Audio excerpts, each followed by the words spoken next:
네, 캠페인 전략연구원 원장이시고 자유민주연구학회 사무총장이신 이동호 강사님께서 강의해 주시겠습니다. 모두 큰 박수로 맞이해 주시기 바랍니다. 여러분 반갑습니다. 저는 중고등학생 강의는 처음이라서 여러분이 어떻게 들릴지를 모르겠습니다. 저는 오늘 아마 제가 배웠던 얘기들, 제가 배웠던 역사들, 그 이야기를 좀 할 것 같습니다. 네. 자유민주주의가 뭘까요? 민주주의와 자유민주주의는 어떻게 다른가요? 민주주의에는 어떤 종류들이 있나요? 여러분, 민주주의는 쉽게 이야기하면 그냥 다수가 통치하는 나라입니다. 거기에는 어떤 뜻이나 이념이 없습니다. 그냥 대중이, 다수결이 통치하는 나라, 그게 민주주의라고 이야기할 수 있습니다. 그러면 자유민주주의란 뭐냐? 자유주의와 결합한 나라입니다. 결합한 민주주의를 말합니다. 그래서 대중이 주류가 되기 때문에 민주주의는 두 가지 종류가 있습니다. 하나는 자유주의와 붙으면 자유민주주의고, 그 다음에 전체주의와 붙으면 토탈리테리아니즘이라고, 전체주의랑 붙으면 인민민주주의가 됩니다. 북한도 지금 조선민주주의 인민공화국이라고 그러잖아요. 북한 공식 명칭이 조선민주주의 인민공화국입니다. 거기도 민주주의, 그러니까 민주주의란 말을 쓸 때는 북한도 민주주의 맞습니다. 왜요? 다수가 통치한 나라니까요. 그래서 지금 우리는 굉장히 중요한 거는 이 정부 들어서 지난번에 앞에 자유를 빼려고 했습니다. 그게 어떤 의미일까? 이 정부가 지향하는 것은 자유민주주의가 아니라는 그런 얘기를 웅변적으로 하고 있다고 저는 그렇게 생각합니다. 사실 자유민주주의라는 나라를 여러분은 지금 현재 마음껏 구가하고 있지만 자유민주주의를 전 세계에서 이렇게 자유롭게 구가하고 있는 나라는 그렇게 많지 않습니다. 여러분 어떤가요? 여러분 지금 느끼고 있는 자유민주주의가 전 세계 모두 다 누리고 있는 것 같은가요? 그렇지 않습니다. 자유민주주의 아주 심플하게 이야기하면 여러분의 개인의 자유를 그리고 개인의 권리를 국가가 제도적으로 보장하는 나라를 말합니다. 여러분 권리에는 뭐가 있을까요? 생명권. 내 생명은 누구도 함부로 침해하지 못한다. 내 자유는 누구도 함부로 구속할 수 없다. 단지 헌법이나 법률에 의해서만 구속당할 뿐이다. 라는 것이 여러분의 권리입니다. 자유입니다. 그것을 제도적으로 보장하는 게 자유민주주의 국가입니다. 여러분, 자유가 얼마나 소중한지 여러분은 잘 모르시죠? 그러나 우리 가까운 이웃들이 있습니다. 북한에서 탈북한 사람들이요. 그 사람들 자유를 찾기 위해서 수말리 땅을 돌고 돌아서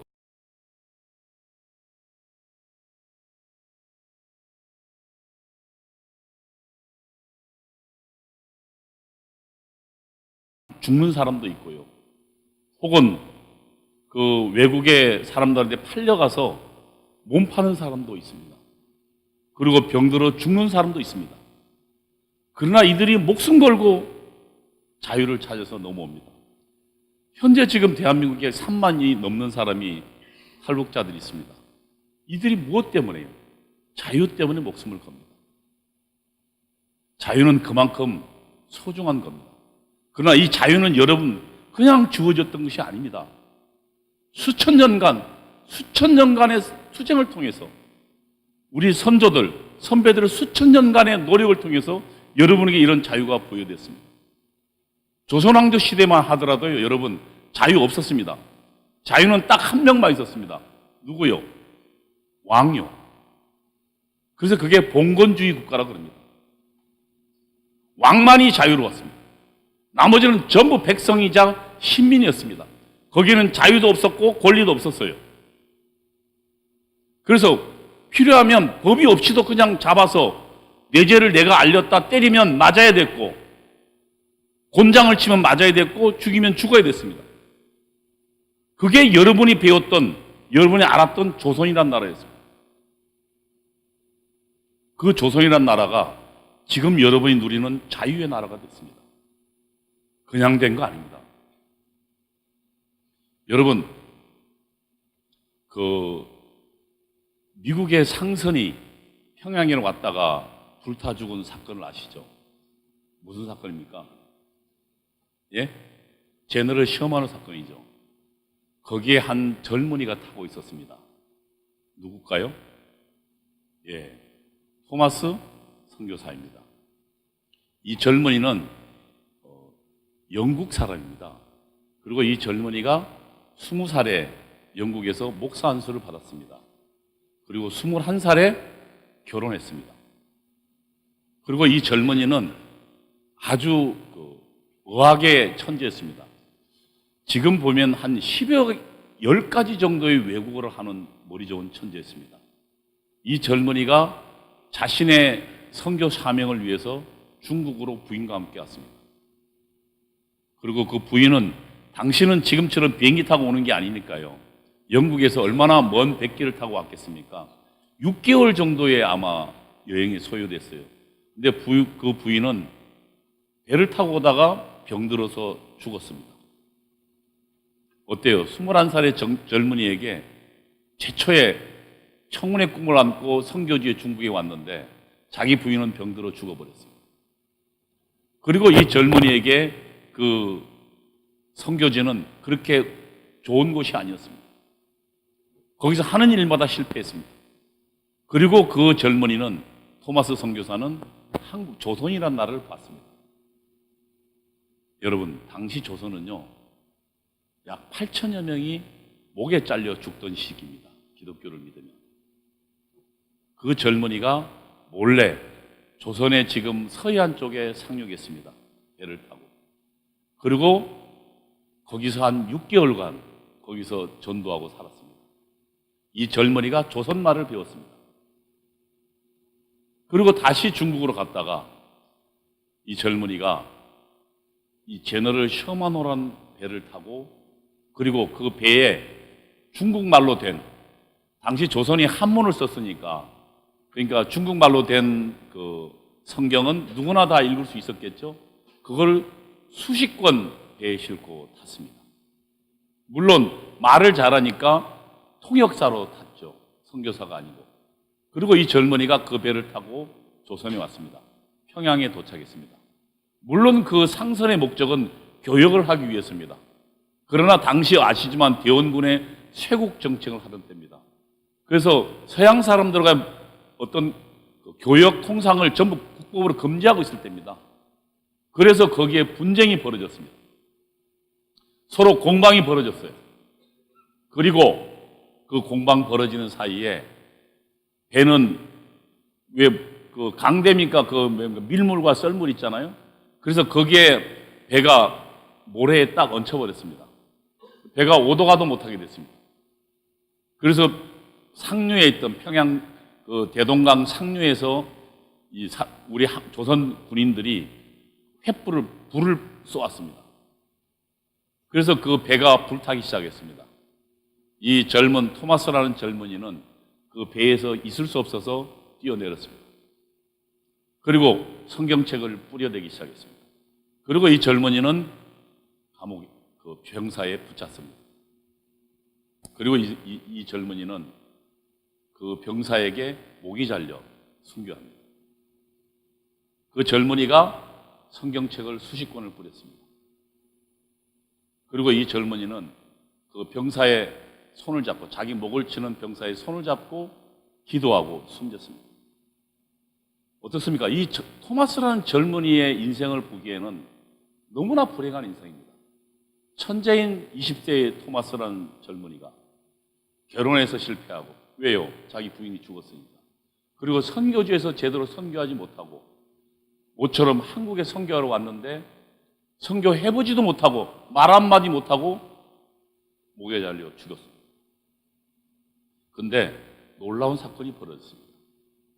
그 이후에 그 목을 쳤던 사람이 박춘식이라는 병사입니다. 그 병사가 나중에 평양의 최고의 장로가 됐습니다. 그 박춘식이라는 사람의 일기에 이런 말이 나옵니다. 어떤 서양 젊은이가 알지도 못한 소리로 자기가 목을 치려고 칼을 들고 준비하고 있는데 알지도 못한 소리로 자기 손을 잡고 웃으면서 이야기했다. 그리고 책을 한 권 건네줬다. 자기는 그 젊은이가 하는 말을 알아듣지 못했고 그리고 그가 준 책이 뭔지는 몰랐지만 버릴 수는 없었다. 그래서 그 책을 가지고 집에 왔다. 그리고 어느 날 그 사람은 그 책을 천천히 보기 시작했고 그리고 예수교를, 기독교를 믿기 시작했습니다. 하나님을 믿기 시작했습니다. 그리고 나중에 그는 평양의 최고의 장로가 되었습니다. 놀라운 사건은 그것뿐만이 아닙니다. 어떤 어린아이가 이 토마스 선교사가 던진 성경을 주웠습니다. 그리고 이가 주워 가지고 가다가 평양성 박영식이라는 관리한테 전했습니다. 왜냐하면 그 어린아이는 한문을 몰랐기 때문에. 근데 아시지만 당시에 평양성 관리는 관리를 하려면 전부 한문을 알아야 되잖아요. 평양을 그 한문을 잘 알았습니다. 그리고 아시지만 중국이 당시 조선보다는 훨씬 문명이 발달했으니까 종이도 훨씬 질이 좋았겠죠. 그래서 그 질 좋은 종이를 자기 벽에 발랐습니다. 온통 벽에 발랐습니다. 그리고 참 놀라운 사건은요. 이 사람이 당시 조선이란 나라가 별로 일거리가 없는 나라입니다. 그래서 빈둥빈둥 놀다가 이렇게 하늘을 쳐다보면 천장에 벽지에 발라놓은 그 성경이 보이는 겁니다. 정말 그 벽에 발랐던 성경 때문에 이 박영식이라는 사람은 기독교 신자가 되었습니다. 하나님을 믿었습니다. 그리고 그가 벽에 발랐던 그 집, 거기가 평양 최초의 교회가 되었습니다. 널다리라는 교회입니다. 그리고 1907년도에 평양 대부흥운동이 벌어지는데 그 교회, 장대현 교회로 바뀐 그 교회에서 평양 대부흥운동이 시작됩니다. 어때요? 하나님은 이 조선을 사랑하셨습니다. 우리 조선 백성을 사랑하셨습니다. 그래서 불행한 청년의 그 죽음을 통하여 이 복음이 우리에게 오게 된 것입니다. 여러분, 지금 그리고 그 복음을 통해서 오늘날 여기에 여러분이 계시는 겁니다. 그뿐만이 아닙니다. 미국에 아주 젊은이들이, 훌륭한 젊은이들이 있습니다. 근데 미국은 여러분 아시지만 신앙의 자유를 찾아서 만든 나라잖아요. 미국이. 그래서 청교도들이 영국하고 네덜란드이던 청교도들이 신앙의 자유를 찾아서 미국으로 그 목숨을 걸고 건너옵니다. 당시 뭐 항해술도 좋지 않고 그래서 와서 뭐 거의 많은 사람이 다 몰살할 정도로 죽습니다. 그들이 목숨 걸고 와서 만든 나라가 미국이란 나라입니다. 그 미국이란 나라가 기독교도 아시지만 사람이 신앙도 항상 손을 꽉 쥘 수 없잖아요. 쥐었다가 폈다 그러잖아요. 기독교 신앙도요, 이렇게 좋았다가 또 쭉 떨어진 때가 있습니다. 또 다시 올라가기도 하고요. 나라도 마찬가지고 개인도 마찬가지입니다. 미국이란 나라도 이런 굴곡이 있는데 당시 제3차 대각성운동이 벌어져서 미국의 많은 젊은이들이, 많은 젊은 엘리트들이 세계를 향해 나갑니다. 선교의 사명을 들고. 그리고 그들이 아무것도 모르는 조선으로 찾아옵니다. 그 젊은 엘리트들이. 그리고 그 조선에 와서 조선의 아주 엘리트들을 만납니다. 그 중에 한 명이 이승만이라는 사람이었습니다. 이승만이라는 사람은 처음에 그 조선의 아주 젊은 엘리트입니다. 그리고 당시 서울의 한양의 5대 천재 중에 한 명이었어요. 그러나 집이 가난해서 아시지만 조선 말기는 굉장히 나라가 이 부패해져 가지고 돈을 주지 않으면 어떤 관리의 시험에 들 수가 없었어요. 그래서 이런 계속 시험에 낙방하고 있던 시리에 찬 이승만이라는 젊은이를 결국 그래서 그 학교로 오게 됩니다. 그 학교에서 이승만이라는 사람이 영어를 배우고 이 미국에서 온 엘리트들한테 그 민주공화국이라는 나라를 배웁니다. 그런데 이 젊은이가 이승만이라는 젊은이가 20살 때 혁명을 꿈꿉니다. 야, 이거 조선이 이래서는 안 된다. 그래서 민주공화국을 만들어 봐야겠다. 그러니까 당시 조선은 아까 이야기했지만 국왕이 1인 혼자 권리를, 자유를 누리는 그런 봉건국가라 있습니다. 그래서 이승만의 꿈은 우리도 미국이나 영국 같은 그런 나라를 만들어야겠다 라고 해서 혁명을 꿈꾸다가 이 사람이 사전 모의가 발각돼서 잡힙니다. 한성 감옥에 갑니다. 그리고 탈출하다가 또 잡힙니다. 그래서 사형을 언도받습니다. 여러분, 20대 초반의 젊은이가 사형을 언도받고 한성 감옥에 잡혔습니다. 그리고 그의 아버지는 이승만이 시체를 찾으러 2번을 찾아옵니다. 그러면 당사자는 어떻겠습니까? 내일나마 감옥의 문만 열면 내 생의 마지막일 거라고 생각했어요. 절체절명의 죽음에, 절체절명의 순간 앞에 이승만이 벽에 부딪혔습니다. 그리고 언제 내일이 될지 혹은 단 5분 후가 될지 자기 목숨을 장담할 수 없는 시기가 왔습니다.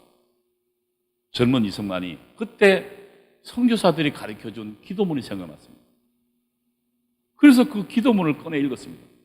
만일 당신이 살아있거든 나에게 신앙이든 생명을 건져주십시오 라고 기도했습니다. 근데 놀라운 사건은 그 이승만이 기도하고 있을 때 하나님의 성령이 임했습니다. 매일 죽음 앞에 이승만이 떨며 불안해하고 흔들리던 그 불안 공포에 시달린 이승만 앞에 갑자기 평안이 찾아왔습니다. 그리고 입에서 찬송이 나오기 시작했습니다. 이승만 일기에 있습니다. 하늘에서 갑자기 뜨거운 것이 내려와서 그리고 이승만은 바뀌었습니다. 여러분 아시지만 여러분은 아마 이승만에 대해서 잘못 배웠을 겁니다.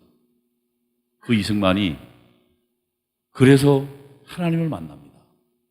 그리고 평생 이승만은 죽기 전까지 잠자기 전에 기도하고 성경을 읽는 이승만이었습니다. 그리고 그가 우리 자유민주공화국, 우리 위대한 나라 대한민국을 설계했습니다.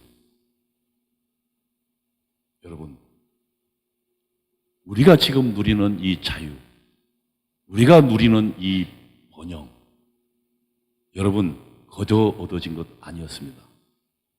토마스라는 사람의 목숨을 건 선교가 있었고, 그리고 미국에서 자신의 모든 것을 던져서 이 아무것도 모르는 조선이라는 나라에 찾아온 선교사들의 헌신이 있었고, 이승만이라는 사람의 회심이 있었고, 그리고 그때 이승만과 함께 감옥에 있던 유성준이라는 사람이 있습니다. 이 사람은 이승만보다 20살이 많습니다. 당시 40대였으니까 나이가 많을 때입니다. 그리고 이 사람은 고위 관료였습니다. 지금으로 하면 그 관찰사니까 경기도지사 정도를 할 수 있는 아주 고위직이었습니다. 당시 지배층이었죠. 그리고 유교를 믿던 사람입니다. 근데 이 사람이 모함으로 감옥 갔다가 거기서 선교사들 도움으로 예수님을 만납니다. 그리고 이 사람이 감옥에 나와서 딱 2가지 합니다. 우리 대한민국은 첫 번째로 우리는 민주공화국을 건설하겠다. 기독교 나라를 만들겠다. 자기가 보니까 미국이나 영국이나 기독교 나라들이 잘 살고 자유롭다. 기독교 나라를 만들겠다. 그 다음에 국민을 교육시키겠다. 그래서 기독교 입국론하고 교육 입국론 2개를 이승만과 더불어 둘이 손잡고 다짐합니다. 그리고 이 사람이 일기에 이렇게 썼습니다. 감옥에 가서 처음에는 자기를 모함한 사람을 죽도록 원망했으며 내가 나가면 절대로 가만두지 않겠다. 총으로 쏴주되 칼로 찔러 죽이겠다고 했습니다. 저주하고 저주했습니다. 그런데 이 사람이 나중에 예수를 믿고 감옥에 나올 때 좀 뭐라고 이야기하냐면 내가 감옥에 가지 않았으면 어떡할 뻔했냐. 자기를 모함해서 감옥에 보내준 사람은 오히려 감사했답니다. 그리고 이 유성주이라는 사람은 감옥에 나와서 지금 중앙고등학교죠. 옛날 그 중앙고등학교를 만들고 평양의 고등학교는 평생 고등학교를 만들었습니다. 그런 선각자들의 노력 덕분에 오늘날 대한민국이 있고 여러분이 있는 것입니다. 제가 이야기를 하는 이유가 있습니다. 저는 연세대학교를 나왔습니다. 그리고 고등학교 때 제가 교회를 다녔고 목사가 되려고 했던 사람입니다. 근데 목사가 되면서 좀 가난한 자를 위해서 살겠다고 생각했습니다. 근데 연세대학교 가서 제가 바뀌었습니다. 연세대학교에서 제가 세층 운동권들 교육을 받기 시작한 겁니다. 제가 학교 다닌 시절에 제가 그래서 여러분 제가 같이 활동했던 사람들 여러분 아는 사람도 있을 겁니다. 혹시 임종석이라는 이름 아십니까? 얼마 전에 청와대 비서실장 했던 사람이요. 제가 임종석 교육팀에 있었습니다. 그러니까 임종석보다 선배죠. 그 다음에 서대문에 국회의원 하고 있고 지금 그 전에 서울시장 나왔다가 물론 안 됐죠. 우상호라는 사람이 있습니다. 제가 연세대학교에 지하 조직, 공산당은 항상 공개적인 조직이 있으면 지하 조직이 있어요. 제가 지하 조직 책임자로면서 우상호 지도책이었습니다. 그리고 제가 가장 많은 죄를 지은 게 또 하나 있습니다. 여러분 잘 모르지만 임수경이라는 사람이 있습니다. 지난번에 국회의원 됐어요. 임수경을 전대협 대표로 북한에 몰래 보냈던 그 조직에 제가 책임자였습니다. 그러니까 좌파 운동권으로는 제가 굉장히 높은 지위까지 갔었습니다. 근데 저는 제 과거의 청춘들이 틀렸다고 고백할 수밖에 없었어요. 10년이 걸렸고요. 제가 믿었던 것이 잘못됐다는 생각이 듭니다. 그 이유들은 여러분 공산주의에 대해서 아세요? 여러분 공산주의에서 안 배웠나요? 한 사람이 이래서 똑같이 대우하자. 굉장히 훌륭한 사상이네요. 그죠? 그렇잖아요. 공산주의 모토는 이렇습니다. 능력껏 일하고 여러분이 가진 능력껏 마음껏 일하고 그 다음에 평등하게 나누자. 어때요? 천국 아닌가요? 여러분 열심히 일하고 또 열심히 일하는 사람도 없는 사람도 다 평등하게 나누자. 이게 공산주의입니다. 그리고 공산주의 배경에는 무엇이 있을까요? 유물론입니다. 유물론. 그러니까 그 배경에는 뭐냐면 이 세계는 물질로 만들어졌다고 이야기합니다. 그러니까 유물론과 가장 반대편에 서 있는 생각이 어떤 사상일까요? 저희 기독교입니다. 저희 기독교는 뭐라고 생각합니까? 이 세상은 하나님이 만들었다고 이야기하죠. 그리고 이 세상의 주인은 누구라고 이야기합니까? 하나님이라고 생각합니다. 그런데 공산주의는 이 세상은 어떻게 해요? 물질이 처음에 그냥 빛이 충돌하면서 거기서 조그마한 그 물질이 만들어지고 그 물질이 진화의 과정을 통해서 아메바에서 여러분이 나왔다고 이야기합니다. 여러분은 원숭이의 후손이고 그 다음에 아메바의 후손이고 병균의 후손입니다. 이 유물론에 따르면요. 최근에는 그 유물론의 증거들이 부정당하고 있어요. 과학적으로.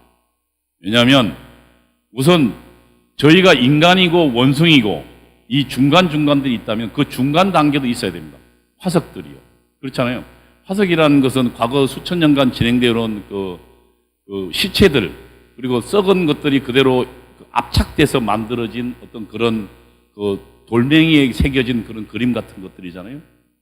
그럼 그걸 화석이라 그러는데 만약에 제가 인간이고 그 다음에 원숭이가 있다고 그리고 원숭이 사이에 물론 그 다음에 유인은 있다 그러지만 중요한 건 이 돌연변이 된 그 사이에 중간 과정이 없어요. 그러면 원숭이에서 그럼 그 전 단계가 있으면 그 전 단계도 변화된 화석이 있어야 됩니다. 없어요. 그 진화론 읽어보면 전부 가정입니다. 어쨌거나 그 물질로 된 세상이고 그 세상은 발전 법칙을 가지고 있다고 가르치기 시작했습니다. 저는 거기서 새로운 세계를 봤다고 생각했어요. 당시 학교에 맨 처음에 현대사를 배웠어요. 이승만에 대해서 배웠습니다. 여러분 이승만에 대해서 아세요? 교회니까 좀 아시나요? 이승만 맨 처음에 이야기하면 독재자부터 이야기했습니다. 여러분 그렇게 생각하지 않아요? 4.19를 초래했던 독재자 그렇게 하시잖아요. 그 외 이승만에 대해서 여러분 어떻게 아세요? 아까 제가 이야기한 것 말고 학교에서 여러분이 배웠던 이승만은 어떻습니까? 저는 이렇게 배웠어요. 미국의 앞잡이, 그 다음에 미국에서 호요시간 위선자, 미국 동포들 돈 받아가지고 이승만이 감옥을 나와서요 30살에 미국에 건너갑니다. 그래서 조지 워싱턴대를 들어가요. 그 다음에 하버드대를 들어가요. 거기 석사를 하고 프린스턴 대학에서 미국의 영향력 하에 그러니까 제3세계 무역 이래가지고 그거로 박사학위를 받아요. 그럼 지금 생각해보세요. 조지 워싱턴대, 하버드대, 프린스턴대를 나왔으면 지금 가도 세계 최고의 스쿨입니다. 이승만이 30에 들어가서 35세 그거를 받아요. 그래서 그러니까 당시 조선에 있던 민중들, 조선에 있던 백성들 사이에 신화적 존재였어요. 한국의 젊은이가 30살에 들어가서 미국 최고의 명문에, 전 세계 최고의 명문에 들어가서 거기서 그리고 그 이승만의 박사 논문이 책으로 출판됐어요. 지금 읽어봐도 아주 굉장히 훌륭한 논문이에요. 이승만이 다른 사람 책을 뺏긴 게 아니고 자기가 직접 다 찾아서 새로 만든 독창적 논문이었어요. 그래서 프린스턴 대학에서 이 박사학위를 주고 곧바로 책을 출판했어요. 그 다음에 이승만은 미국하고 일본이 전쟁이 벌어지죠. 일본이 하와이를 급습하잖아요. 그 전에 이승만이 1년 전에 일본은 미국을 공격할 거라고 예언했어요. 재팬 인사이드 아웃이라는 책이었어요. 일본 내막기라는 책입니다. 그래서 거기서 이미 이승만이 스타가 됐어요, 미국에.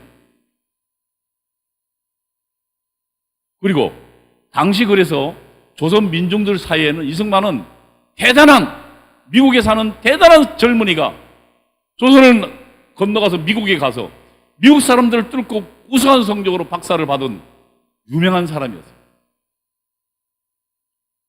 근데 우리는 지금 책에는 이렇게 배웁니다. 미국의 앞잡이고 독립활동을 동포들로부터 자고 호의호식한 위선자다. 이게 지금 해방전후사 인식이라는 책인데 여러분이 아마 그렇게 배울 겁니다. 근데 또 다른 증거들 많아요. 그리고 1919년도에 여러분 무슨 일이 벌어졌습니까? 3.1운동이 벌어졌죠. 그리고 3.1운동 직후에 3.1운동이 끝나고 난 다음에 8개의 우리 지금 독립을 위한 정부가 만들어집니다. 그게 가장 큰 게 한성정부예요. 한성정부에 이미 1919년도에 이미 이승만을 집정관 총재 혹은 대통령으로 모십니다. 이미 그때부터 스타였던 거예요. 그리고 아까 이승만이 20살에 감옥 갔다 그랬잖아요. 만민공동이라는 사건이 있었습니다. 당시 종로를 일대를 비롯해서 많은 선각자들이 조선 민중들을 모아놓고 우리 조선이 가야 할 길은 민주공화국의 길이다라고 주장했던 만민공동의 젊은 스타였어요, 이승만이. 20살에 이미. 그리고 한국 최초의 신문을 만든 사람이에요, 이승만. 여러분 그 내용 아셨어요? 20살에 만민공동의 스타였고 그리고 한국 최초의 신문을 만든 명칼럼니스트예요. 나이 30에 미국으로 가서 세계 최고의 학부를 마친 박사였어요. 그리고 또 미국 내에서도 재팬 인사이드 아웃이라는 책을 써서 유명 베스트셀러가 된 그런 사람이었어요. 그런데 저는 이렇게 배웠어요. 저는 인간은 누구나 다 실수한다고 생각합니다. 하나님 외에 절대로 완벽하지 않습니다. 여러분 아시지만 성경의 많은 위대한 인물들도 다 실수합니다. 다윗도 실수했잖아요.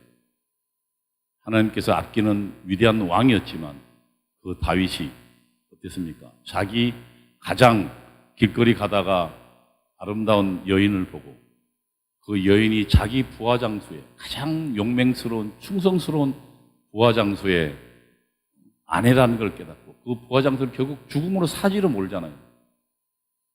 그리고 그 부하장수의 아내를 자기 아내로 취합니다. 그러나 그 다윗은 결국 선지자의 책망에 자기 잘못을 고백하잖아요. 인간은 누구나 다 실수를 저지릅니다. 저는 이승만이 완벽하다고 생각하지 않습니다. 말년 나이가 들어서 이승만이 의욕이 과하다 보니까 결국 본인 스스로 잘못된 독재의 길로 갔던 건 사실입니다. 그러나 이승만이 만들었던 수많은 것들이 있습니다. 공산주의에 대해서도 이승만은 그것을 알고 있어요. 1921년도입니다. 소련에서 공산주의 혁명이 벌어진 게 1917년도니까요. 21년도니까 4년 후에 당시 전 세계의 엘리트 지식인들이 소련 공산주의 혁명에 열광할 때입니다. 그때 이승만은 하와이에 있었습니다. 하와이의 퍼시픽이라는 태평양이라는 잡지에 공산당 당부당, 그러니까 공산당의 옳고 그름 뭐 이렇게 해석할 수 있겠죠.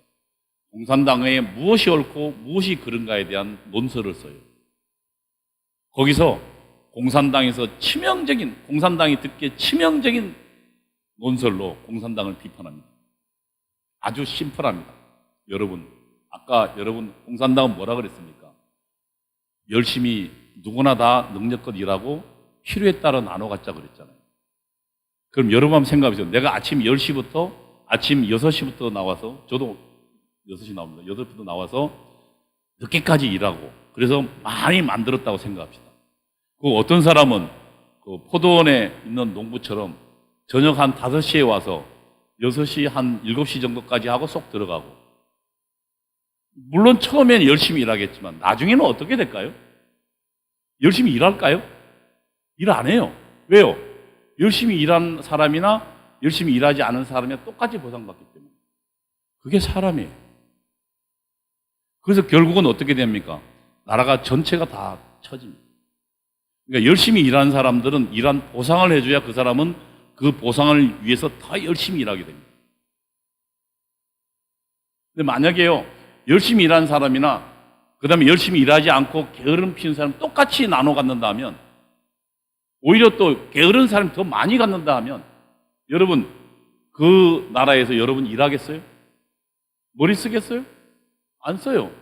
공부하겠어요? 공부할 필요 없죠. 왜요? 그러나 여러분 신기술은 어디서 나와요?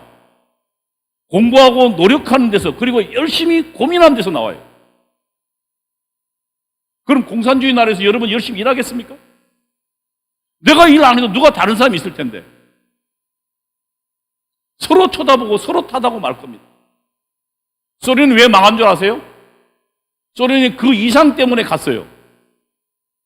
그 이상을 저도 책에서 이렇게 배웠어요. 그래서 공산주의 나라가 정말 좋다고 생각했어요. 근데 소련 나라가 70년 만에 무너졌어요. 동구권 모든 나라 공산주의 다 무너졌어요. 왜 무너졌어요? 그 이유 때문에. 아무도 노력하지 않았습니다. 그리고 거기에는 공산당만이 먹고 살만했어요. 왜냐하면 직업도 자기가 구하는 게 아니고, 우리 지금 여기 있는 분들은 여러분이 스스로 직업을 구하죠. 여러분이 학교, 대학에 노력해서 가고, 그리고 대학 졸업할 때쯤 되면 여러분이 어느 직업을 할까. 물론 여러분 부모의 여러 청도 있고 주변 사람 얘기도 있겠지만 결국은 여러분이 정합니다. 그래서 여러분이 하다가 또 마음에 안 맞으면 다른 일을 하죠. 그래서 그 직업은 여러분이 정해서 여러분이 노력합니다. 그래서 평생을 가죠. 그 중에 성공한 사람도 있고 또 실패하는 사람도 있고. 그러나 성공한 사람은 많은 것을 또 가지고 사회에 기여를 하죠. 이게 여러분 나라지만 공산당은 직업의 자유가 없어요. 그러니까 정부에서 정해줘야 돼요. 그러니까 정해주는 사람만이 신처럼 권위를 받아요. 그러니까 내가 좋은 직업을 가지려면 누구한테 잘 보여야 돼요? 그 직업을 정해주는 사람 누구요? 공산당. 그 사람들 잘 보여야 되죠. 그 공산당은 신처럼 추대받고 나머지 사람은 전부 노예처럼 사는. 그러니까 공산주의 나라의 실체는 뭐였냐면 오히려 노예였어요. 그러나 여러분의 나라는 그렇지 않아요. 여러분이 살고 있는 나라는 아무도 여러분의 신체를 그리고 여러분의 자유를 속박할 사람이 아무도 없습니다. 심지어 여러분 부모도 여러분 함부로 못하죠. 여러분 내가 하기 싫은 거 부모가 아무리 시켜도 내가 안 하면 그만해요. 물론 부모하고 갈등은 있겠죠. 또 부모님이 또 예를 들면 종아리를 칠 수도 있지만 그러나 내가 싫으면 안 하면 그만해요. 그러나 공산주의는 그럴 수 없어요. 그 공산주의가 결국은 망했습니다. 공산주의는 컵만 있으면 돼요. 종이컵이든 혹은 플라스틱으로 만들었든 혹은 또 좋은 재질로 만들었든 컵만 있으면 돼요. 여기에는 그래서 아이디어라는 게 있을 수가 없어요. 여러분은 지금 자유시장 경기에 자유시장 경기에 살고 있어요. 그래서 여러분 어떻게 내 물건을 팔려면 야 종이컵도 뭔가 이거 한 두 번 쓰면 없어지잖아요. 근데 여기에 커피를 뜨거운 걸 담아보세요. 뜨거운 걸 담으면 여러분 어때요? 뜨겁잖아요. 못 들죠? 그래서 어떤 종이컵이 나옵니까? 커피숍에 가면 여기에다 이중 공기가 통하는 종이컵이 나오잖아요. 그러면 거기에 커피를 담으면 그 종이컵은 들고 있을 수 있잖아요. 왜요? 이 종이컵 말고 내가 어떻게 해야 더 팔 수 있을까? 고민하다 보니까 여기에 두껍게 해서 공기가 들어가는 종이컵. 물론 처음에는 뭘 만들어서 여기다가 덧붙이는 게 나왔죠. 여러분 커피숍처럼. 그러나 최근에 나온 종이컵은 아예 이중으로 돼 있는 종이컵이 나왔어요. 이런 신기술들이 발전돼요. 여러분 아이폰 들고 계시죠? 휴대폰, 스마트폰 들고 계시죠? 요즘은 다 스마트폰 보죠? 제가 전철에 가보니까 여러분 전부 예를 들면 전철에 스마트폰 보고 있더라고요. 그렇잖아요. 과거에 제가 고등학교 다닐 때, 대학교 다닐 때에 지하철을 타고, 그때 지하철이 처음 생긴 지하철을 타보면 전부 뭐 했냐면 대학생들은 폼 잡는다고 이 가방에서 책을 하나 딱 꺼내서 책을 꺼내고 딱 이거. 그래야 뭔가 대학생처럼 보이거든요. 그리고 책 옆구리에 딱 끼고. 그리고 이제 어떤 사람은 신문 보고. 그러나 요즘 여러분 책 뭐로 봐요? 스마트폰으로 보죠. 신문 뭐로 봐요? 스마트폰으로 봐요. 스마트폰이 어떻게 발달됐을까요? 스티브 잡스라는 그 회사에서, 그 스티브 잡스라는 회사 망했어요.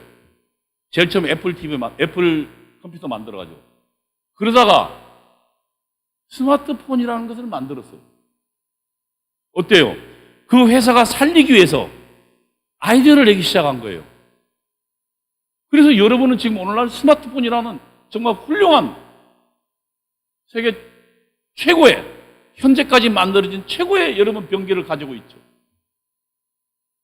여러분 오늘 이런 옷을 다 똑같은 옷 거의 없잖아요. 최근에 보니까 겨울 되니까 거의 교복처럼 비슷한 검은 롱 패딩 다 입고 있더만. 예? 옛날에 우리 교복 굉장히 싫었는데 요즘은 근데 역으로 교복 안 입는데 여러분이 다 똑같이 교복처럼 입더만. 그럼 여기 봐도 검은 패딩이 많지만 그래도 각각 다 다른 옷들 많잖아요. 그 옷들도 옷 회사를 다 경쟁하기 때문에. 그래서 왜요? 내 회사가, 내 물건이 좀 더 잘 팔리기 위해서 노력하는 거예요. 아이디어를 내고. 컵만 만든 게 아니고 컵에 장식을 만들고 또 기능을 만들고 해서 좋은 제품들이 나옵니다. 오늘날 여러분의 물질 문명은 그래서 만들어진 겁니다. 근데요, 이승만이라는 사람이 1921년도에 그 이야기를 합니다. 공산주의는 결국은 망할 겁니다. 왜냐하면 거기에는 서로 열심히 일할 동기를 제공하지 않기 때문입니다. 그러나 시장 경제는 열심히 자본가들이 일해서, 그래서 그 자본가들이 일한 덕분에 많은 일자리가 생기고 또 그들이 노력하는 덕분에 새로운 신문명이 계속 나올 거다. 오늘날 우리가 이 누리는 여러 가지 물질 문명 혜택들은 여러분 자본가들과 거기에 일하는 사람들의 덕분이다. 이승만의 얘기입니다. 1921년도에 이미 소련 무너지기 전에 66년 전에 이미 그 이야기를 합니다. 이승만의 예언은 또 재밌는 게 있어요. 1948년도에 대한민국이 건설됩니다. 그때 일본 출신의 외무부 장관을 임명해요. 그리고 일본 출신 외무부 장관을 불러요. 이승만 박사가. 불러서 이렇게 이야기합니다. 제군, 소련은 망할 겁니다. 아까 똑같은 공산당 당보당에서 똑같은 얘기를 해요. 근데 문제는 일본입니다. 일본은 지금 미국에 자유민주주의와 시장경제를 도입해서 저 나라는 훨씬 성장할 겁니다. 우리는 일본에 또다시 속국이 되지 않으려면 일본에서 알아야 하고 또 일본을 경계해야 합니다고 이야기합니다. 어때요, 여러분? 지금 일본은 세계 2위의 나라잖아요. 이승만 박사의 말이 옳았죠. 그죠? 소련은 망했고. 그게 무엇 때문이었을까요? 이승만이 꿰뚫어 본 거는 책에 있는 공산주의의 그 허구성을 그걸 꿰뚫어 본 거예요. 저는 그래서 참 이승만 박사는 이렇게 똑똑한 분인데 저는 어리석은 사람이었어요. 이걸 보고 이 책을 읽으면서 저는 이 공산주의가 최고인 줄 알았어요. 그리고 이승만은 어리석은 사람인 줄 알았어요. 다음에 여러분 강점기란 말을 쓰죠.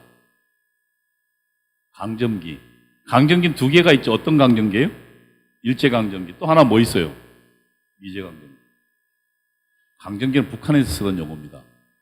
1985년도 전에는 대한민국 어느 책에도 강점기란 말이 없어요. 북한 역사책에 있는 용어입니다. 그것을 주사파들이, 그러니까 제가 이제 주사파 출신인데 저희들이 북한 방송, 북한 책 보고 배운 거를 한국에 퍼뜨린 거예요. 강점기란 말을 쓰고 있어요. 일제강점기는 옳아요.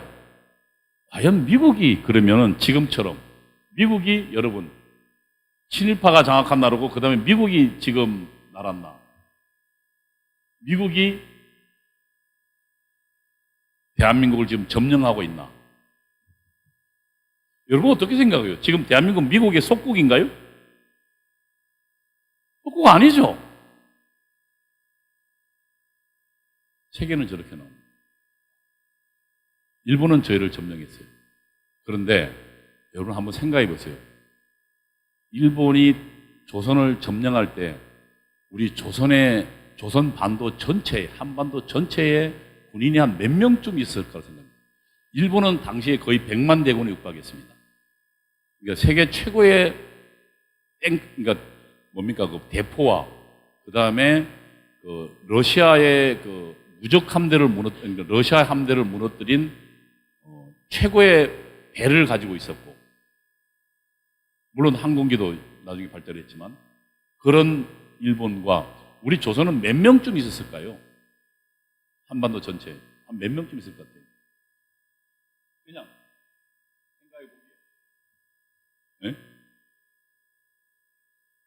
한 몇 명쯤 있었을까? 조선 전체의 군인이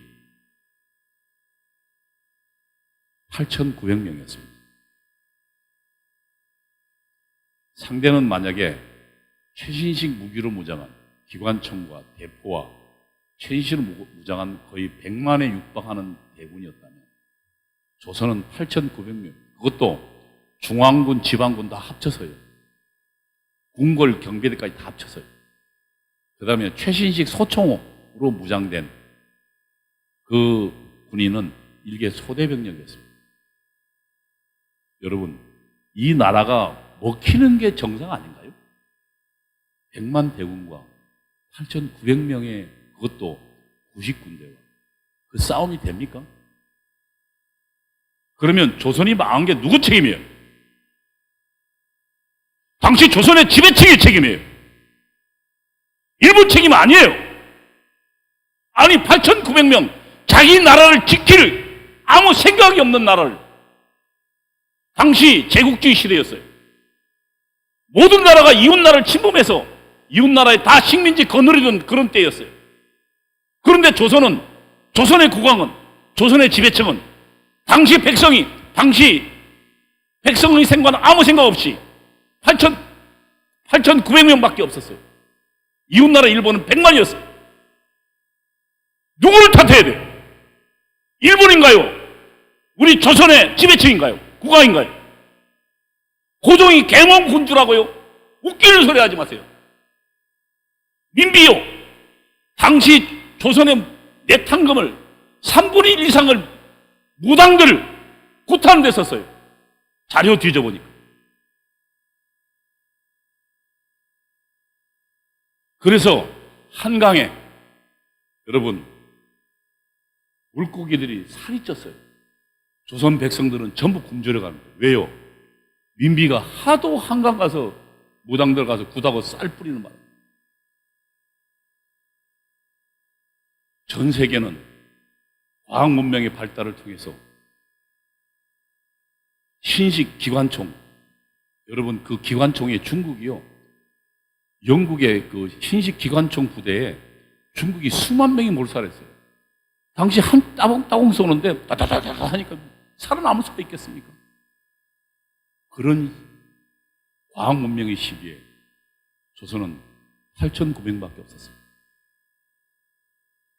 일본을 탓하는 건 정당하지 않습니다. 당시 조선을 무너뜨린 그 지배층과 그리고 국왕과 당시의 조선의 핵심 관료들이 사죄해야 돼요. 그리고 치욕적인 36년에 우리 백성들로 하여금 그 일제 밑에 식민지 생활을 경험하게 했던 그들이 난 그게 정당하지 않아요? 물론 전 일본 잘했다는 거 아닙니다.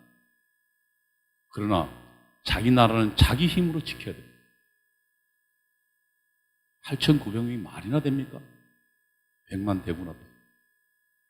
그리고 여전히 지금도 일본 탓하고 남 탓합니다. 여러분, 발전한 나라와 발전한 개인들 특성이 있어요. 남 탓하지 않아요. 자기들을 돌아봅니다. 내 잘못을 돌아봅니다. 그 사람은 발전합니다. 그러나 남 탓한 사람은 평생 남 탓하다가 자기 인생은 실패 인생으로 갑니다.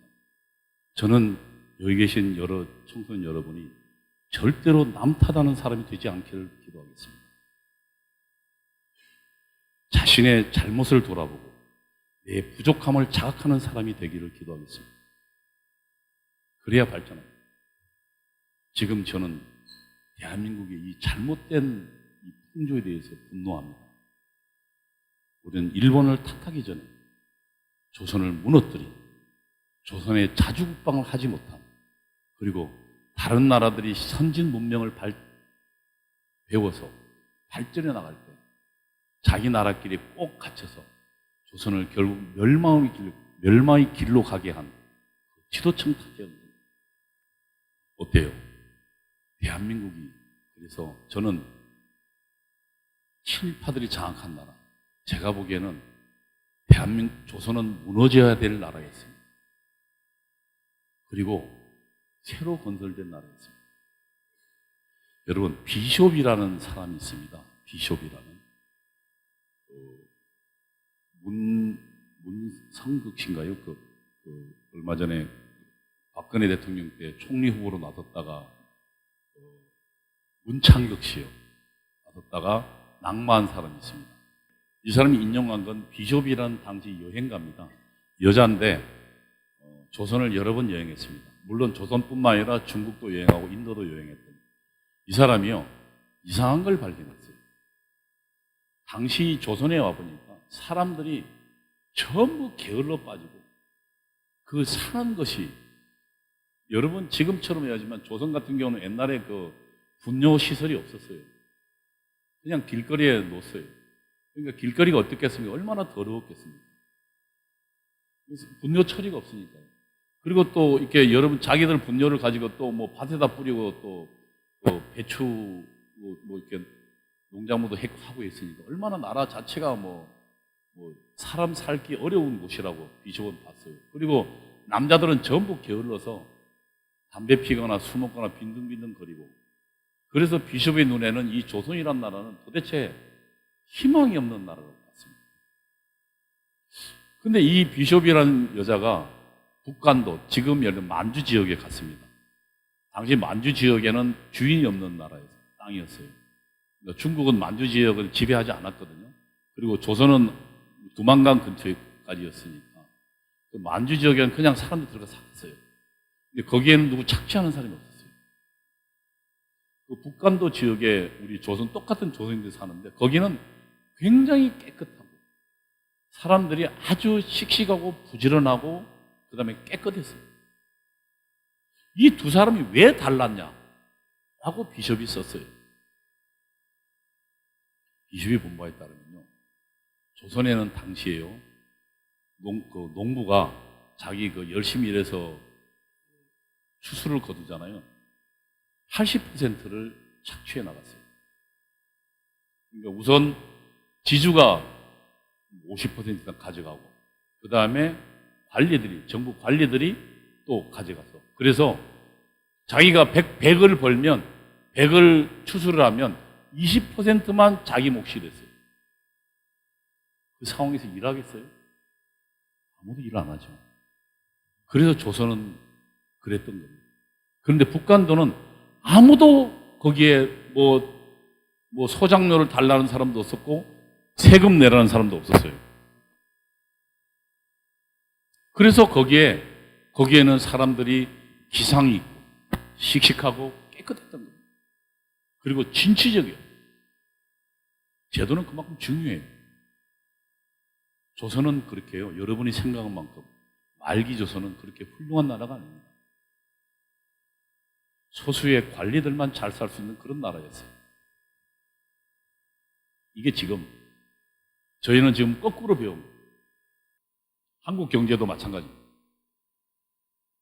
최근에 이영훈이라는 서울대 경제학과 교수가 은퇴했습니다.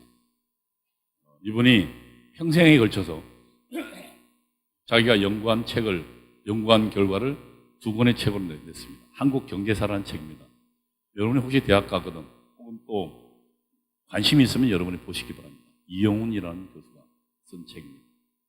그래서 조선시대에 대한 이 양반이 연구가 있습니다. 전부 당시에 철저하게 고증된 자료를 바탕으로 조선시대 경제사를 연구했습니다. 말기 조선은 비참했습니다. 왜냐하면 당시 인구가 폭발했어요. 여러분 인구가 늘어나면 뭐가 많아야 됩니까? 식량이 많아야 돼요. 식량이 많고 그 다음에 뭐가 있어야 돼요? 땔감이 많아야 되잖아요.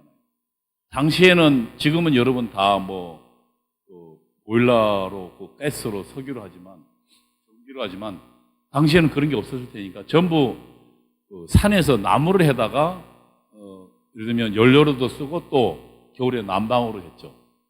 그러니까 인구가 늘어나니까 먹을 게 많아지고 사람이 사니까 땔감이 많아야 되잖아요. 그래서 전부 산에서 뭘 했어요? 나무를 해서 전부 했어요. 그러다 보니까 산이 전부 민둥산이 됐어요. 여러분 지금 북한 혹시 보셨어요?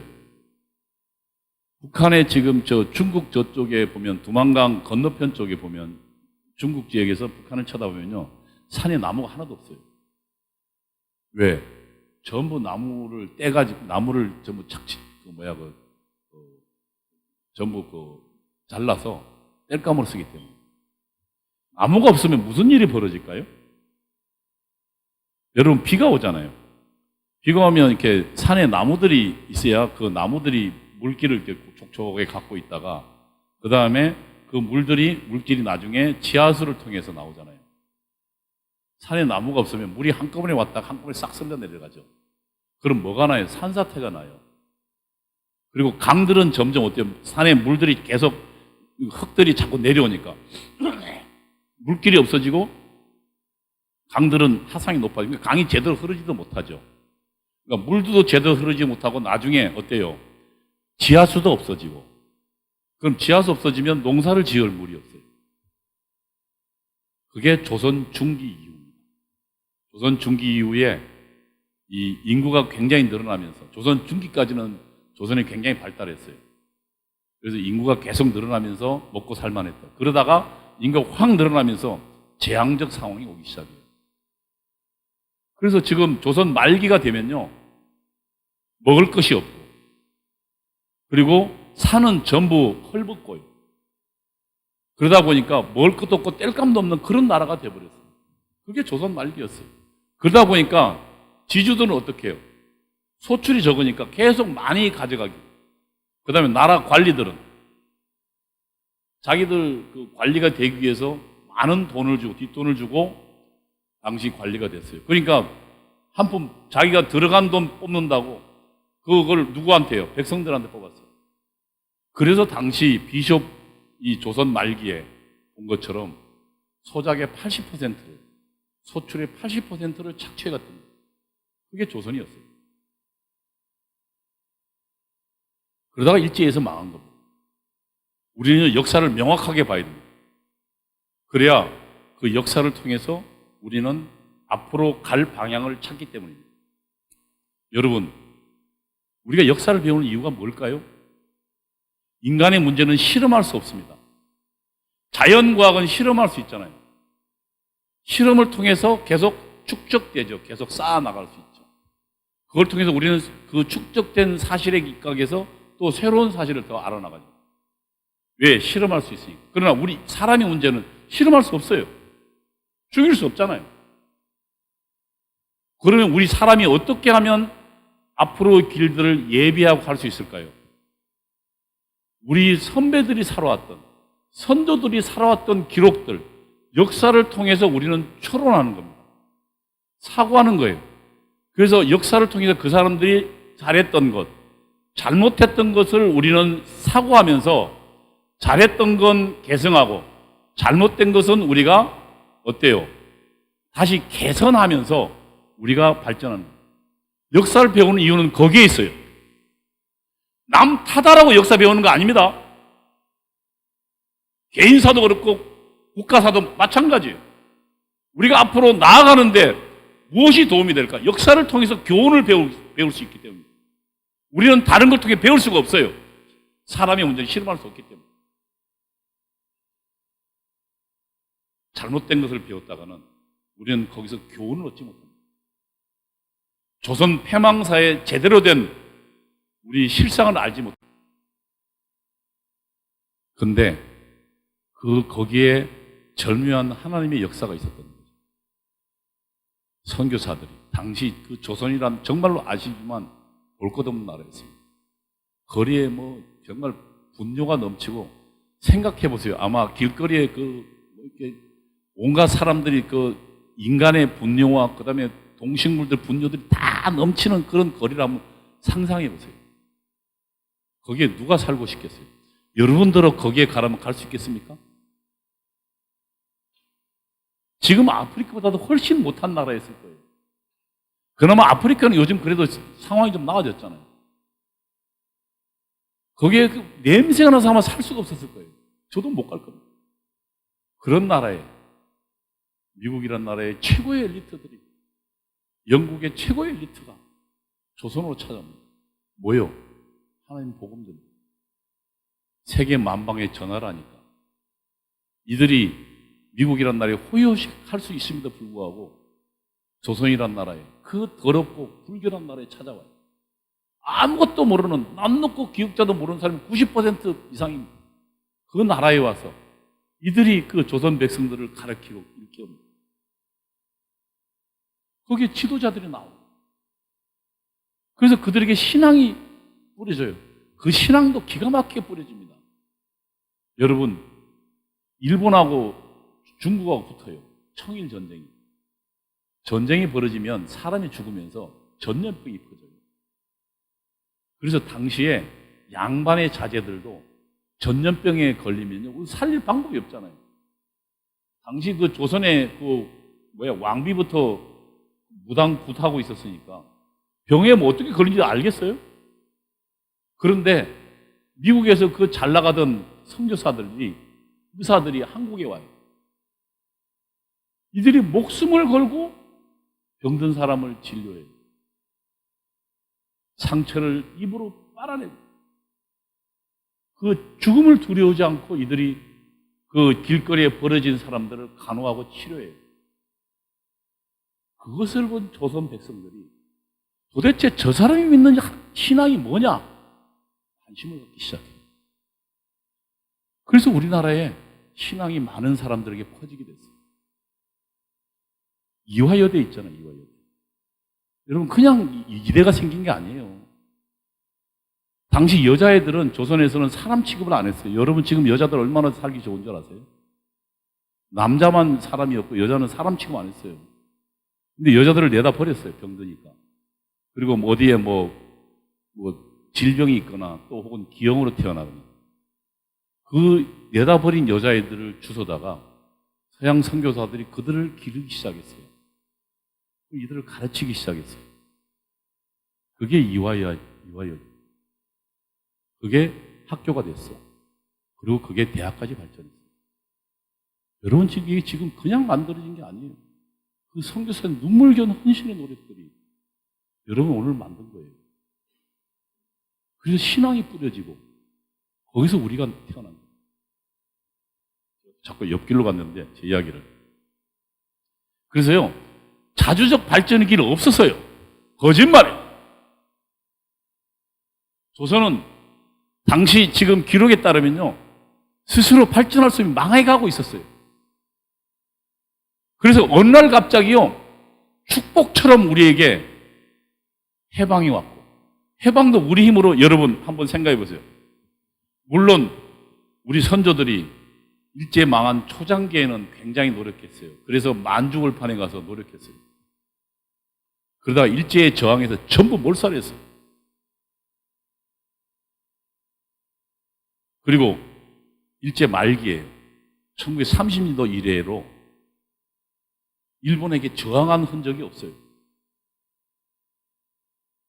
국내 일부의 공산주의자 빼고는. 여러분, 해방요, 우리가 노력해서 얻어진 거 아니에요. 누가 그런 거짓말을 해요? 대한민국 우리가 해방시켰다고요? 누가요? 1948년도 8월 15일 날 일본 천황이 한국 선언했을 때 아무도 안 믿었어요. 당시 조선의 많은 백성들은 직접 듣고도 믿지 않았어요. 해방은 어느 날 도둑처럼 왔어요. 왜요? 일본이 미국에 덤볐다가 그래서 그 미국의 원자폭탄을 히로시마에 떨어졌잖아요. 그래서 도저히 일본이 더 이상 살 수가 없다 해서 그래서 우리 항복하고 해방이 온 거예요. 물론 만주골판에 노력한 선배들이 있어요. 그러나 그것 때문에 해방된 거 아니에요. 이승만이라는 사람이 그나마 연합군에 끼어보려고 노력하다가 그것도 못 꼈어요. 여러분이 이야기하는 김구의 임시정부요, 소수 서클이었어요. 그것도 중국 국민당 장개석 정부한테 돈 받아서 소수 그냥 자기 임시정부만 유지하고 있었어요. 그래서 해방 직전에 몇 개, 한 수백 명 정도의 군사력을 가지고 있었어요. 여러분, 수백만의 일본과 우리 수백 명 정도의 그것도 군사력 가지고요, 우리가 해방했다고요? 거짓말이에요. 우리 조선의 해방은 어느 날 갑자기 도둑처럼 왔어요.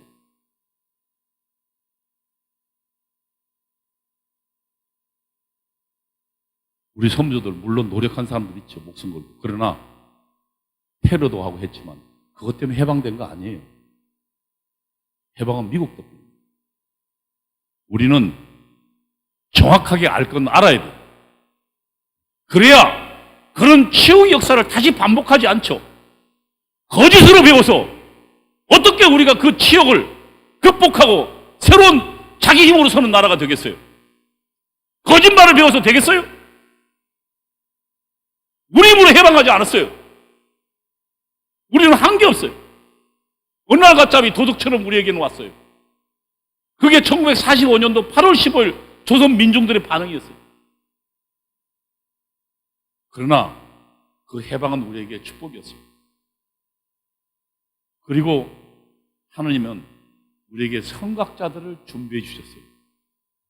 어떤 사람들요? 이승만과 유성준과 수많은 선각자들. 그들이 또 교회에서 우리 백성들을 가르쳤어요. 여러분 1945년도에요. 해방되던 해에 안 놓고 기억자 모르는 사람 몇 퍼센트인 줄 아세요? 한글 하나도 모르는 사람 80%였어요. 당시 통계가 있어요. 안 놓고 기억자도 모르고.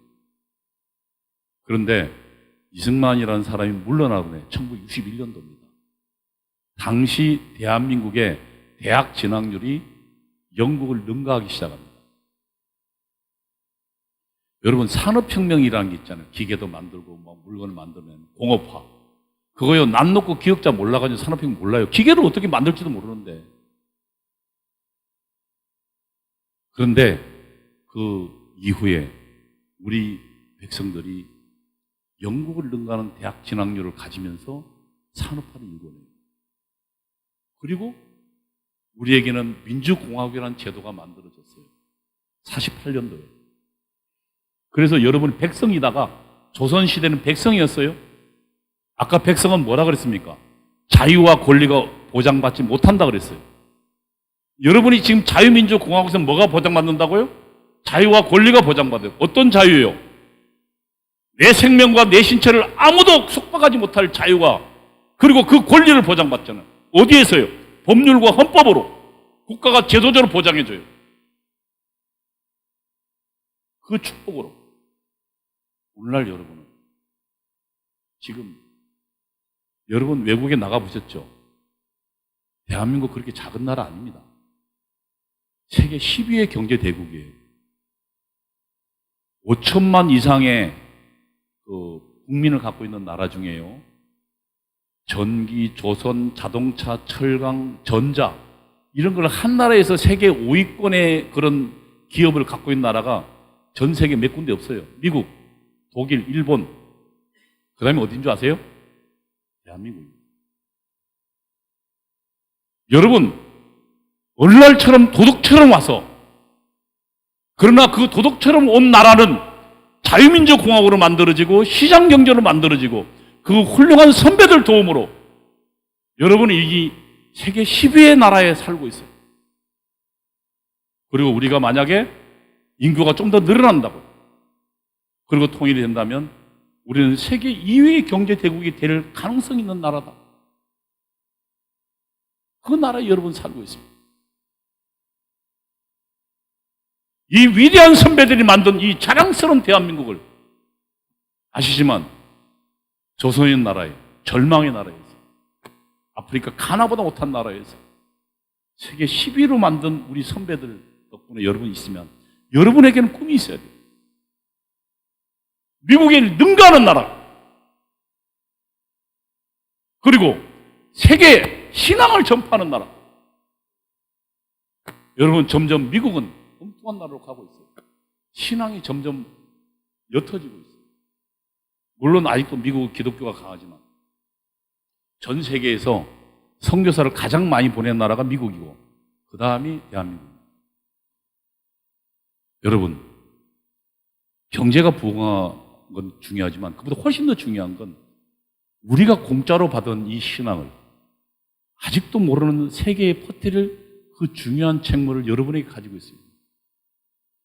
미국의 젊은이들이 그들의 영화로움과 그들의 부귀와 안락을 다 포기하고 조선이라는 나라에 왔듯이 나는 여러분들이 그 꿈을 가지고 열심히 공부해서 세계 만방에 선교 사목을 갖게 나가길 바랍니다. 그게 우리가 받은 것을 돌려주는 것 아닙니까? 저는 우리 그 소명이 우리에게 있다고 생각해요. 저는 우리 지금 대한민국에 사는 여러분들의 소명은 거기 있다. 왜 미국은 전데 우리는 왜 못합니까? 우리보다 못한 숱한 나라들입니다.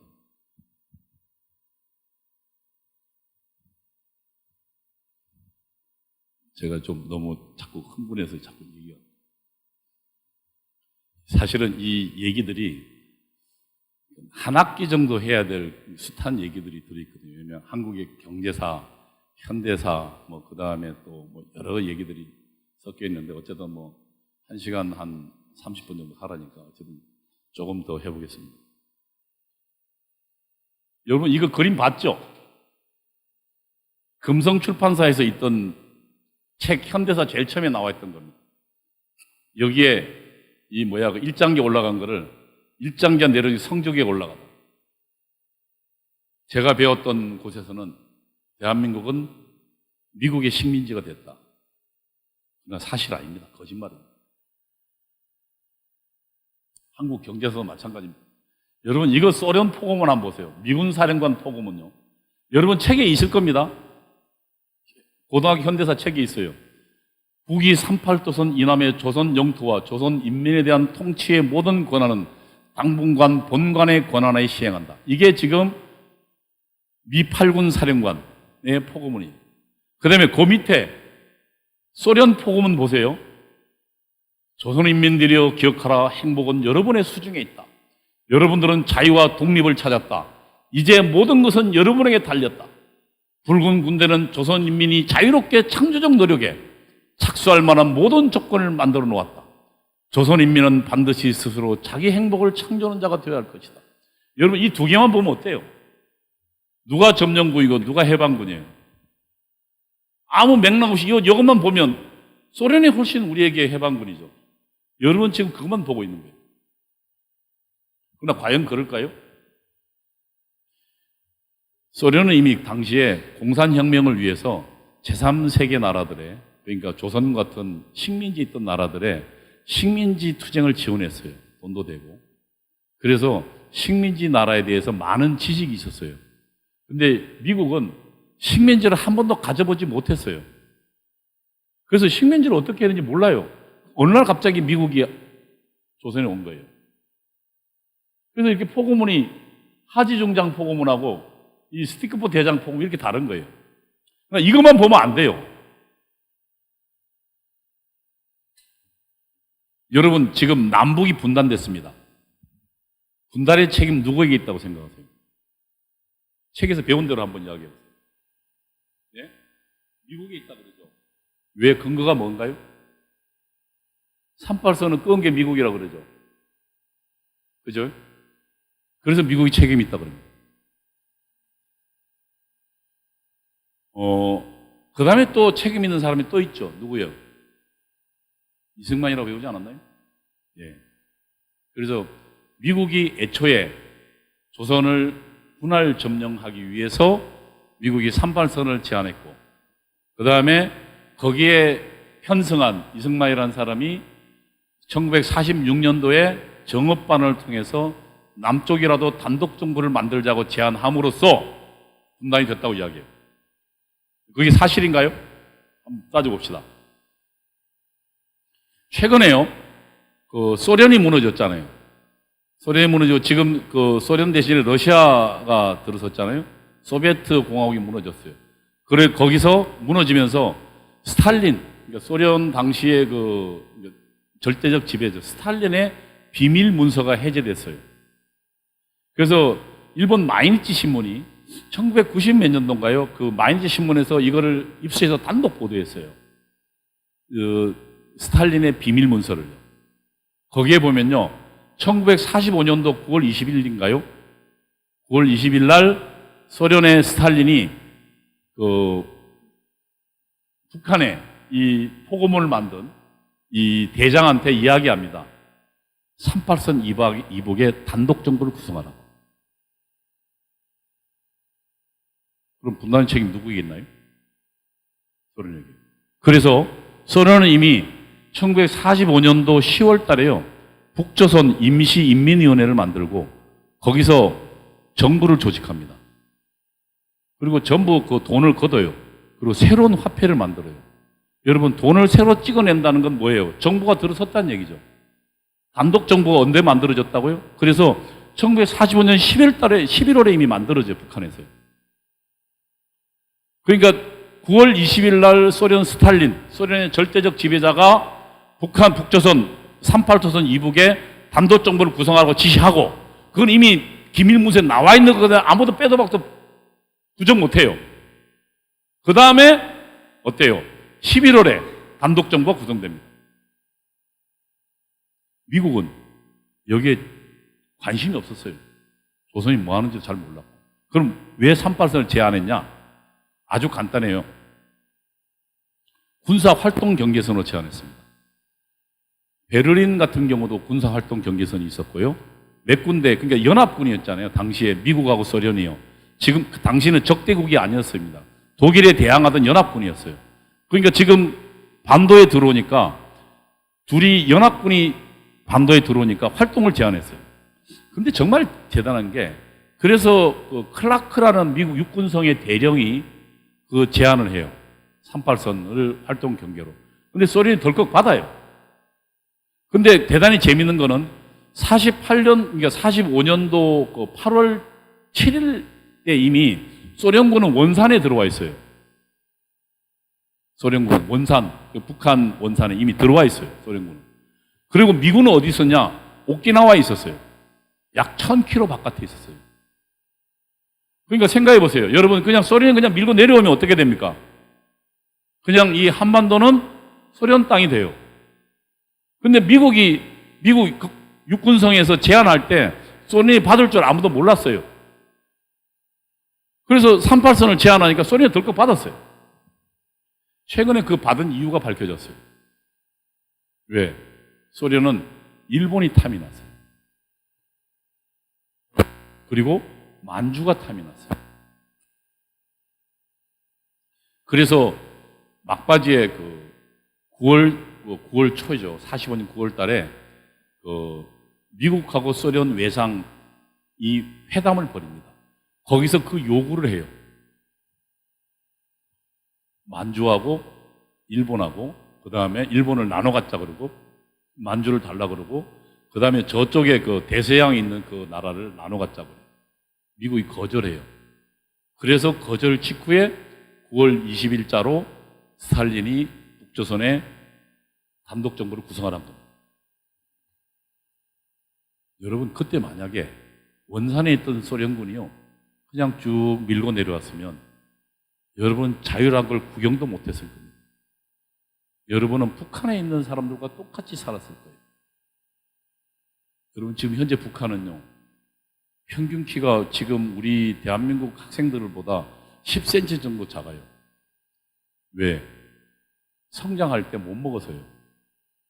제대로 우유도 먹고 칼슘도 먹고 그래야 되는데 그 제대로 못 먹는 바람에 애들이 훨씬 키가 작아요. 영양실조예요. 인종이 완전히 달라졌어요. 여러분 지금 한번 다른 나라에 여러분이 한번 동남아나 아프리카 못 사는 나라 사람들 얼굴 한번 보세요. 얼굴 빛이 달라요. 여러분 빛은 아주 좋아요. 그리고 다 잘생겼잖아요.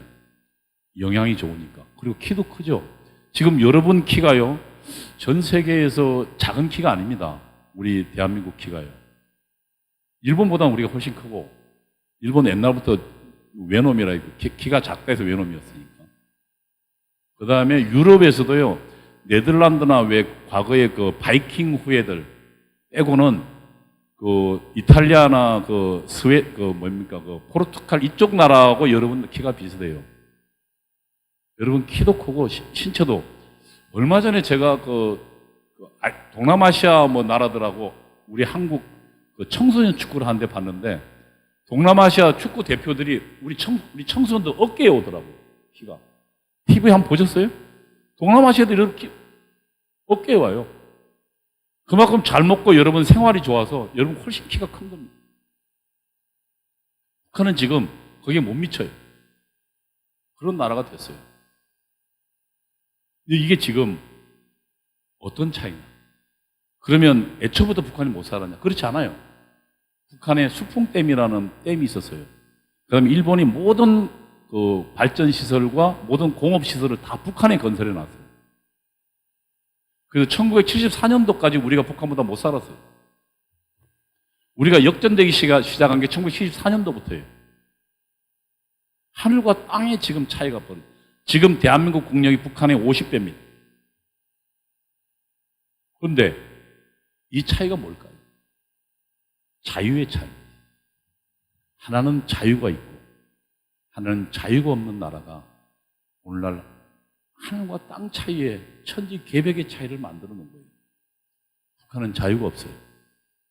거기엔 수령만이 존재해요. 그리고 거기는 직업 정부가 정해줘요. 공산당이. 네가 여기 가라면 여기 가야 돼요.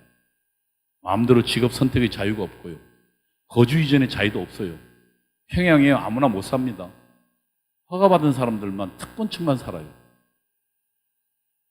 근데 여러분은 서울의 특권층만 살 수 있나요? 아무 데나 여러분 가서 살 수 있죠.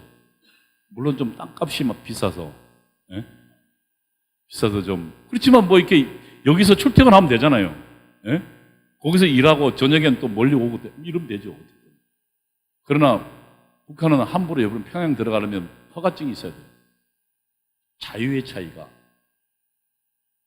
자유의 차이는 뭘 만드나요? 아까 이야기했지만 노력하게 만들어요. 노력의 차이가. 그 똑같은 나라, 우리보다 훨씬 잘 살았던 북한이 지금 세계 최빈국이 되어버렸어요. 전 세계에 지금 걸쭉해야 사는 나라들. 미군의 책임하에, 한쪽은 소련의 책임하에 들었습니다. 그래서 소련은 아까 이야기했지만 1900 미국, 소련, 영국 외상회담이 결렬로 들어가고, 그러니까 1945년도 9월 초입니다. 날짜를 제가 기억 못하겠는데 결렬을 돌아가고 9월 20일자에 이 소련의 스탈린이 북한의 단독 정부를 구성하라고 합니다. 그래서 북한에는 이미 45년도 11월에 임시인민위원회가 만들어지고 거기서 화폐 발행이 되고 거기에서 정부가 기구가 들어섭니다. 그러면 아까 이야기했지만 미국은 그러니까 군사의 활동 경계선을 만들었어요. 활동 경계선 다른 나라도 있었습니다. 그게 분단화된 건 지금 베를린과 우리 독일과 우리 한반도밖에 없어요. 그래서 최초에 38선이 있었지만 거기에 사람들 왕래했어요. 어른들 얘기 들어봐요. 38선에 북에서 내려오고 남쪽에서 올라가고 왕래했어요. 그러다가 이 38선을 닫기 시작한 게 소련입니다. 왕래를 닫았어요. 편지도 못 가게 하고 사람도 못 가게 하고 그 다음에 전기를 끊었어요. 그래서 남쪽은 아주 암흑지대로 시작했어요. 그래서 활동 경계선과 분단선은 다르다라는 이야기를 좀 드리고 그럼 이승만은 뭐냐? 여러분 이미 북한에 45년도 11월에 정부가 들어섰어요. 그 상황에서 이승만이 선택한 것은 결국 그렇다면 지금 북한을 수복하기 어려우니까 소련이 들어와서 소련 군대가 있으니까 전쟁이 일어나지 않는 불가능하니까 그러면 남쪽이라도 발전시켜서 나중에 통일을 이루자고 그게 46년도 6월 3일 정읍 발언이에요. 근데 지금 좌파 학자들은 아까 38선 제안한 것과 이승만 발언을 핑계로 분단의 책임이 대한민국에 있다고 그래요. 그러나 그거는 틀렸어요. 분단의 책임은 명백하게 소련이 그러니까 38선 이북에 인민공화국을 수립하려는 의도를 이미 자료에 나타냈기 때문에 이미 학계에서는 그 논쟁이 끝났어요. 근데 여러분은 아직도 분단의 책임이 미국과 이승만이 있다고 배우고 있어요. 이 철저한 사실을 배우고 있다는 게 좀 가끔 저도 화가 나는데 학계에서 논쟁할 수가 없어요. 지금 현재 그 주장하는 학자들이 우리랑 논쟁하자면 못 나와요. 왜요? 너무 명백한 자료들이 있으니까. 그러면서 여러분한테는 계속 그걸 가르치고 있어요. 이승만 박사입니다. 미국의 식민지 대리 통치가 이승만이었다고 주장합니다. 그러나 이것도 사실이 아닙니다. 미국은 남한에 관심이 없었어요. 일본에 관심이. 일본은 왜 관심이 있었을까요? 전쟁 당사자니까. 그래서 일본에 직접 자기들이 군대가 들어갔죠. 메가더 장군이. 그러나 한반도에는 그래서요. 미국의 군대가 들어온 게 9월이 훨씬 지나서 9월 20일 사이인가요? 미국이 일개 연대가가 들어와요. 배를 타고 인천항으로. 그러니까 아까 이야기했지만 소련은 이미 원산에 와 있었고 일본은 1000km밖에 오키나와에서 전쟁을 벌이죠. 일본 본토공부하고.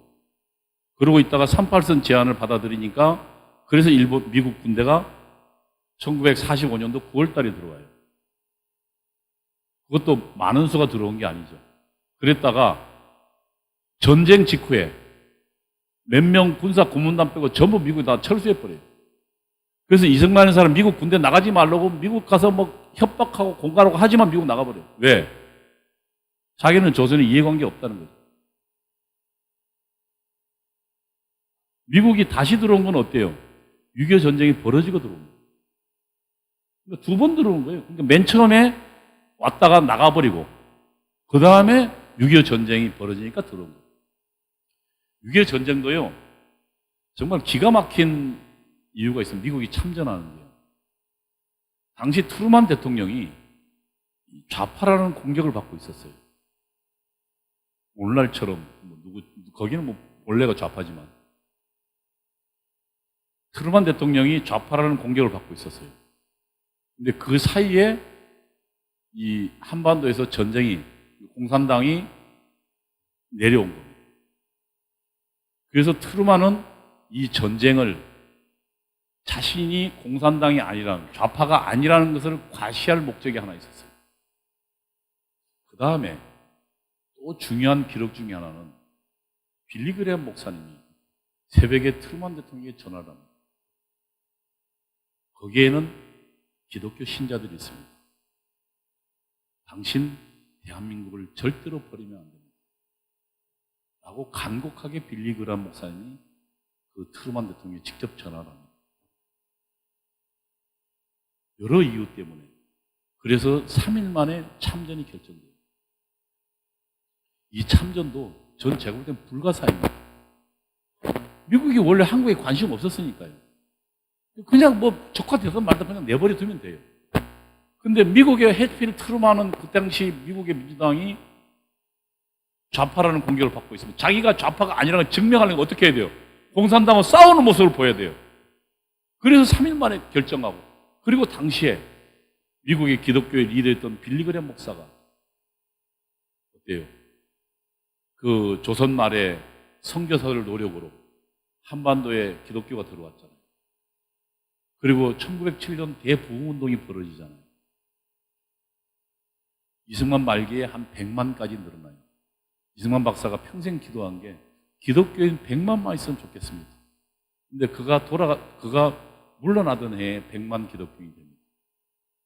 그래서 당시에 그 빌리 그레엄 목사가 조선에는 기독교가 있습니다. 기독교 신자를 절대 버리면 안 됩니다. 그 이후로 참전이 결정되고, 그래서 우리가 공산화를 면하게 됩니다. 저는 사실은 이런 역사를 배우다가, 제가 책으로 배우고 학생들을 지도했으니까요. 배우다가 소련이 무너지면서 저는 생각을 바꾸기 시작했어요. 야, 내가 책에서 본 지상 낙원이 아니구나. 우리 여기는 그래도 물론 경쟁에 탈락한 사람들은 또 제대로 못 살긴 하지만 열심히 노력하는 사람은 잘 사는 사회입니다. 그리고 사회가 발전하기 시작합니다. 제가 대학에 나와서 보니까요. 고등학교, 중학교 나온 사람이 열심히 일해서 자기 집 가지고 자기 자기 자식들 대학 보내는 중산층으로 성장한 많은 사례를 볼 수가 있었어요. 내가 책에 배운 게 따르면요. 대한민국은 자본가가 착취하고 미제국주의가 착취해서 점점 가난해져야 되거든요. 근데 책하고 딴판이 내가 사회에 만나보니까 거기에는 그 밑바닥을 시작해서 성공한 사례는 셀 수도 없이 많았어요. 이거 어떻게 된 겁니까? 그런데 그 사이에 소련이 무너졌습니다. 그 소련의 참상들이 벌어졌어요. 나타났어요. 거기에는 우리 자유민주주의 국가와 시장경제와 비교할 수 없는 그런 참상이 벌어졌어요. 야, 이게 어떻게 된 거냐? 거기서 10년간 저는 헤매기 시작했어요. 내가 책에서 배운 것과 실상이 다른 것에. 그래서 다시 쳐다볼 수밖에 없었어요. 철학, 역사를 공부했어요, 다시. 지금 이게 한 3년간 국립중앙도서관에 나가면서 매일 아침 9시에 가서 문 닫는 6시까지 공부했던 것 같습니다. 그리고 이승만을 공부했습니다. 그리고 맨 마지막에 울었어요. 하나님께서 이 대한민국을 위해서 그런 훌륭한 선지자들을 보내셨고 또 선각자들을 보내서 대한민국 나라를 만드셨구나. 감사했어요. 여러분이 살고 있는 대한민국은 너무 훌륭한 나라입니다. 괜찮은 나라입니다. 전 세계가 부러워한 나라예요. 여러분 저주하는 나라 아닙니다. 대한민국에 살고 싶어하는 사람 너무나 많습니다. 동남아 물어보세요. 아프리카 가서 물어보세요. 대한민국 어떤 나라인지. 헬조선 아닙니다. 물론 인간의 나라는 천국이 아니기 때문에 거기는 빈부격차도 있고 하지만 그러나 우리 대한민국은 노력하기에 따라서 얼마든지 생활 보장이 받는 그런 좋은 나라입니다. 이 나라를 선배들이 만들었습니다. 여러분, 우리 선배들은 바닥에서 여기까지 만들었습니다.